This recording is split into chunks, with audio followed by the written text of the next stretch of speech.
Então, nessa ação penal 506.31.30.17, depoimento do senhor Nestor Cunati Cerveró. Senhor Nestor, o senhor foi chamado como testemunha nesse processo e o senhor também celebrou um termo de colaboração com o Procurador-Geral da República. Fazer a contradita, Excelência, nos termos do Podem ser artigo remissivas, né? 214, com os mesmos fundamentos já apresentados anteriormente. Perfeito. E da mesma forma, ficar registrada a contradita. Tá. Ficar registrada a contradita, mas faço remissíveis as mesmas razões para tomar o compromisso da testemunha. Senhor Nestor, o senhor está como testemunha. Além disso, é sabido que o senhor fez um acordo com o Procurador-Geral da República, que foi homologado pelo Supremo, através do qual o senhor se comprometeu a dizer apenas a verdade perante a Justiça. É isso, não é? Certo. Nessa linha, senhor Nestor, eu vou lhe advertir que então o senhor tem esse compromisso de dizer a verdade. Se o senhor faltar com a verdade, o senhor responde por crimes de falso testemunho e, além disso, o senhor perde o seu acordo, certo? Certo. Restou convencionado, senhor Nestor, aqui, entre as partes desse processo, que seriam aproveitados um depoimento que o senhor prestou anteriormente numa ação penal perante esse juízo. Isso foi em 24 de novembro de 2016. Foi uma ação penal anterior que tinha entre os acusados o senhor ex-presidente Luiz Inácio Lula da Silva. O senhor deve se lembrar provavelmente desse depoimento. Sim. Esse depoimento vai ser aproveitado, mas vão ser feitas algumas perguntas eventualmente adicionais. Mas eu indago ao senhor, em relação ao depoimento que o senhor prestou no passado, o senhor teria alguma coisa a retificar do que o senhor disse naquela ocasião? Não.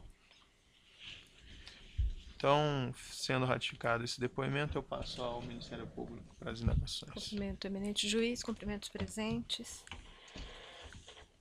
Senhor Nestor, em termo de colaboração, número 3, de 7 de dezembro de 2015, é o anexo 211 desta ação penal, o senhor relatou que a ideia inicial, após as eleições de 2002, era que o senhor assumisse a diretoria de Gás e Energia da Petrobras, com o apoio de Delcídio do Amaral, mas o senhor acabou assumindo a diretoria internacional. Por que a indicação para a área de gás e energia não deu certo? Me permaneceu uma dúvida a respeito. Pois não. Na realidade, isso foi depois da eleição, existiam várias indicações, né? E o meu nome, pelo fato de eu já ter trabalhado muito tempo, quer dizer, já com o Delcídio foi de 99, de 2000 a 2001, durante 2 anos ele foi diretor de gás e energia na Petrobras. Foi quando foi criada a diretoria de gás e energia na Petrobras. Não existia essa diretoria, foi na reestruturação que foi feita pelo presidente Felipe Rastul, e eu era o gerente de energia. Eu trabalhava já há vários anos nessa área de energia, então naturalmente o meu nome, inclusive eu conhecia a presidente Dilma, que ia ser ministra de Minas e Energia, tinha trabalhado com ela nessa questão da energia. Então, houve uma série de articulações para que meu nome fosse indicado e chegou a ser ventilado meu nome para a diretoria de gás e energia dessa nova diretoria. Mas houve um movimento no caso do PT de São Paulo, que pressionou e conseguiu que a diretoria fosse indicada para o Dr. Hildo Sauer. E quem lhe informou essa pressão? Como que me informou? Desculpe. Quem lhe informou a respeito dessa pressão do PT de São Paulo? Não, isso foi o próprio Delcídio que me ligou, que estava mais ou menos acertado que meu nome seria confirmado nessa primeira, na função de diretor de gás e energia. Aí o Delcídio me ligou muito chateado que tinha havido atropelamento, vamos chamar, no final, e que o meu nome tinha sido preterido em função do nome do Hildo Sauer. Em função disso porque quem estava patrocinando também meu nome era o governador Zeca do PT, né? Era o Delcídio, e foi aventada então a hipótese de eu ocupar a diretoria internacional. Daí essa mudança. O senhor, nesse depoimento número 3, disse textualmente o seguinte, que segundo Delcídio, José Dirceu lhe havia dito que o declarante poderia escolher alguma outra diretoria, que a única diretoria que estava ali disponível era a diretoria internacional. O senhor confirma? Isso foi o que o Delcídio me falou, que o José Dirceu tinha dito isso, que a diretoria de gás e energia já estava acertada para o doutor Hildo Sauer. E que a diretoria internacional E estava que a diretoria disponível. internacional estaria, é a única que tinha, porque as outras diretorias já tinham compromisso assumido. Então, aí foi quando houve o convencimento da minha aceitação para a diretoria internacional. O que o senhor chamou em um dos depoimentos, nesse mesmo depoimento, não, no depoimento dado no dia 31 de agosto de 2016, é o anexo 62. O senhor fala sobre um mapeamento de indicações para os cargos da Petrobras. Esse mapeamento de indicações era de responsabilidade de quem? 31 de agosto de 2016, já Sim. não é... Ah, bom, é outro depoimento. Sim, outro Tá. depoimento. Anexo 62 desse processo. Não, esse mapeamento não é um mapeamento, é a divisão, é a distribuição de cargos. Eu não me lembro porque eu usei essa palavra mapeamento. Quem realizava? Não, isso era feito pelo governo. Quem Cada do governo? Não, o governo vigente. Cada governo indicava, porque a Petrobras, por ser uma empresa controlada pelo Estado, cada presidente ou cada troca de cada governo faz a indicação dos diretores não só da Petrobras, como das principais estatais. O senhor disse nesse depoimento que José Dirceu era quem realizava o mapeamento das indicações para os cargos, que ficou sabendo disso por Silvio Pereira. O senhor confirma? Confirmo. O Silvio é quem fazia, tinha um mapeamento, é que eu me referi a mapeamento, mas na verdade era um caderno que o Silvinho, né, o Silvio Pereira tinha, que ele tinha as posições, as indicações e quem estava sendo indicado. Ele fazia esse tipo... Isso foi logo no começo que eu tive acesso à conversa com o Silvio, que me mostrou esse caderno, e como aqui, não só na Petrobras, em outras estatais, né? E a sua nomeação para a diretoria internacional foi referendada pelo presidente da República? Bom, eu imagino que sim, porque, quer dizer, eu fui indicado, quer dizer, não sei se foi pessoalmente ou foi num pacote, mas, quer dizer, meu nome foi confirmado. Certo. No seu termo de colaboração número 3, de 7 de dezembro de 2015, anexo 211, no termo de 31 de agosto de 2016, anexo 62, o senhor relatou que o primeiro negócio de porte da sua gestão da diretoria internacional, que foi a compra de blocos em Angola em 2005, teria sido este negócio e que essa compra gerou pagamento de 40 milhões de reais e 50 milhões de reais para o Partido dos Trabalhadores. O senhor Sim, confirma? Confirmo. Como é que isso se deu? Nós compramos na área internacional, todos os ativos da área internacional são fora do país, né? E o nosso... Só uma questão, esse entrar em detalhes, né? Porque não é objeto da denúncia, né? Não, só de maneira breve, se a testemunha puder relatar rapidamente. Também sinteticamente, senhor Nestor. Mas, Excelência, como bem anotou Vossa Excelência, se o tema não diz respeito à presente ação penal, eu penso que a lei não permite que nós entremos em temas estranhos. Então, se é rápido ou não, isso não vem ao caso, ao meu ver. Eu peço a Vossa Excelência que siga a moldura delineada na ação sem ingressar em outros temas.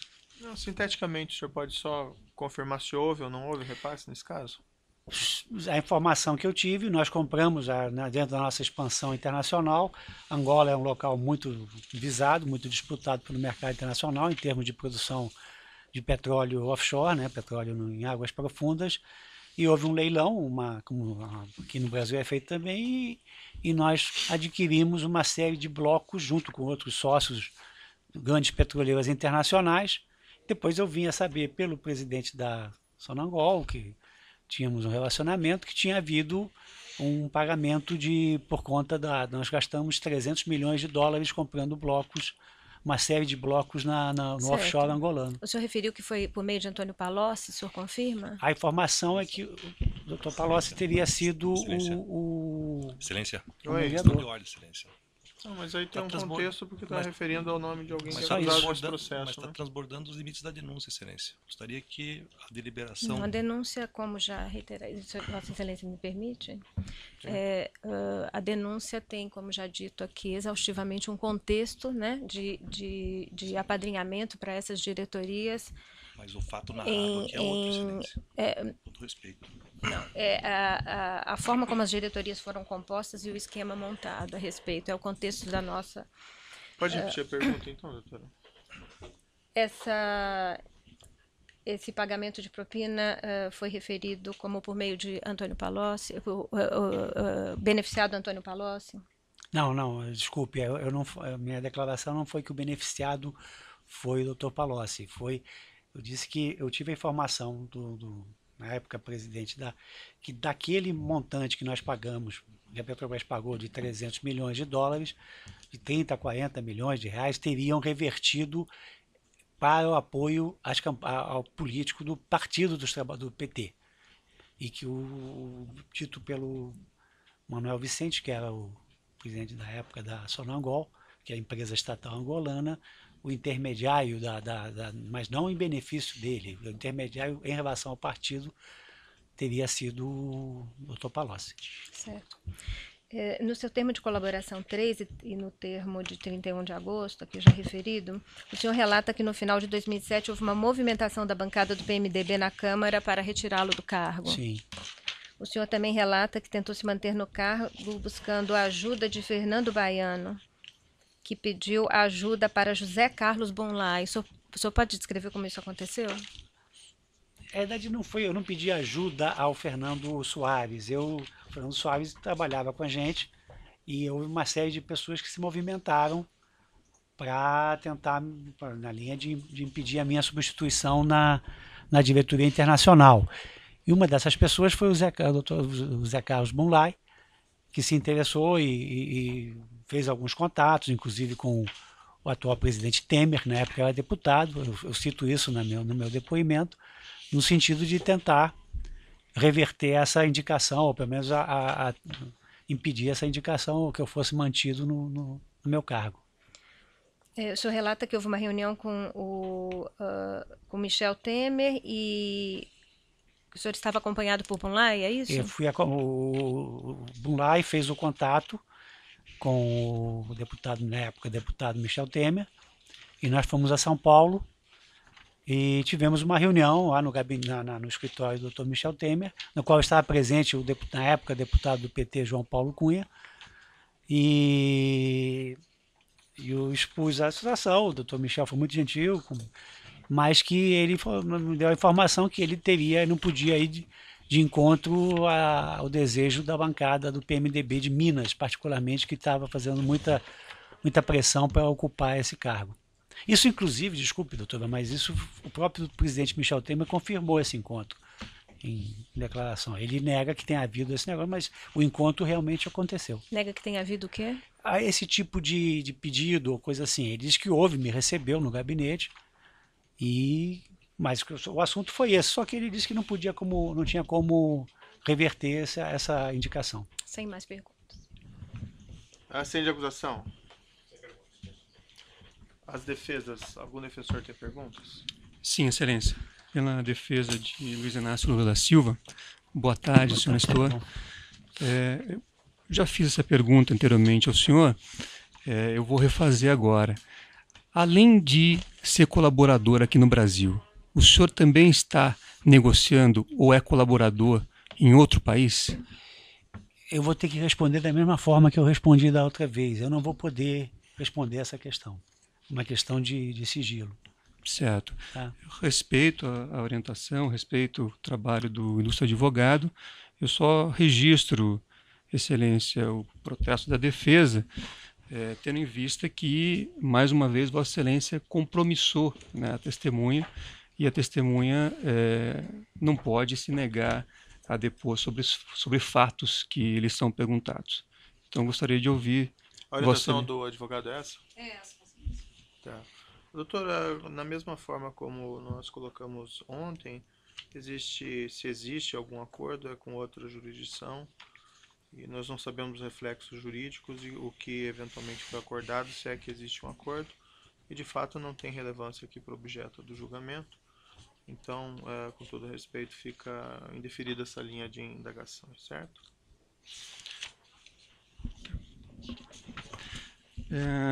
Doutor Nestor, esta ação penal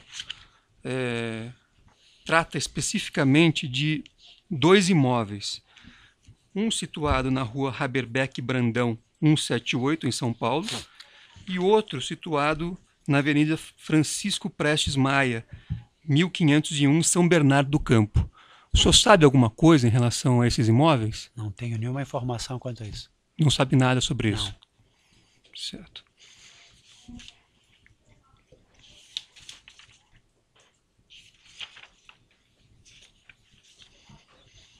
Sem mais perguntas, excelência. Outros defensores têm alegações? Defesa de Antônio Palocci, excelência. Boa tarde, senhor Nestor. O senhor há pouco, respondendo uma pergunta da ilustre representante do Ministério Público Federal, afirmou que tomou conhecimento, a partir de um colóquio, de que o PT teria sido beneficiado entre 30 a 40 milhões de reais e que o intermediário desse benefício seria o senhor Antônio Palocci. Sim. A pergunta que eu faço é bastante objetiva. A sua versão trazida aos autos é uma versão a partir do que o senhor ouviu dizer por interposta pessoa, ou por outra pessoa, Sim. é isso? O senhor não tem nada que possa subscrever ou demonstrar materialmente a veracidade dessa informação que o senhor Não, obteve? unicamente a informação do presidente da Sonangol. Vou fazer mais uma pergunta, e peço ver se o senhor já de certa forma respondeu, Pois não. mas esse colóquio que o senhor teve com o senhor Manuel Vicente, Sim. ele de alguma forma deu a entender que esses 30 ou 40 milhões pagos ao partido foram utilizados na compra desses imóveis tratados nessa ação penal aqui? Não, desculpe, não, isso foi em 2005. Nós tivemos um encontro, eu vou me estender já que o senhor perguntou, Sim. a Petrobras patrocinou, cada ano uma estatal patrocinava uma reunião é uma associação de empresas estatais de petróleo. Nós tínhamos uma relação muito próxima com a Sonangol. Inclusive estávamos desenvolvendo e ampliando nossa atividade em Angola. Mas acho que não precisa entrar nesse detalhamento. Então, não tem nada a ver com os imóveis. Não né? tem, então, objetivamente, foi uma informação relativa à compra dos blocos. Mas em nenhum momento houve nenhuma. Inclusive porque o próprio Manuel Vicente não tinha ideia. Não tem, ela sabia que era uma colaboração política, mas não finalidade. Uma última pergunta. Senhor Nestor, tem algo que o senhor saiba que vincule o senhor Antônio Palocci a esses fatos tratados aqui nesse processo relacionados à compra destes imóveis? Não tenho nenhuma informação sobre isso. Sem mais perguntas, excelência. Outros defensores têm alegações? O juiz também não tem questões a serem colocadas, então declaro encerrado o depoimento do senhor Nestor Cunati Severo.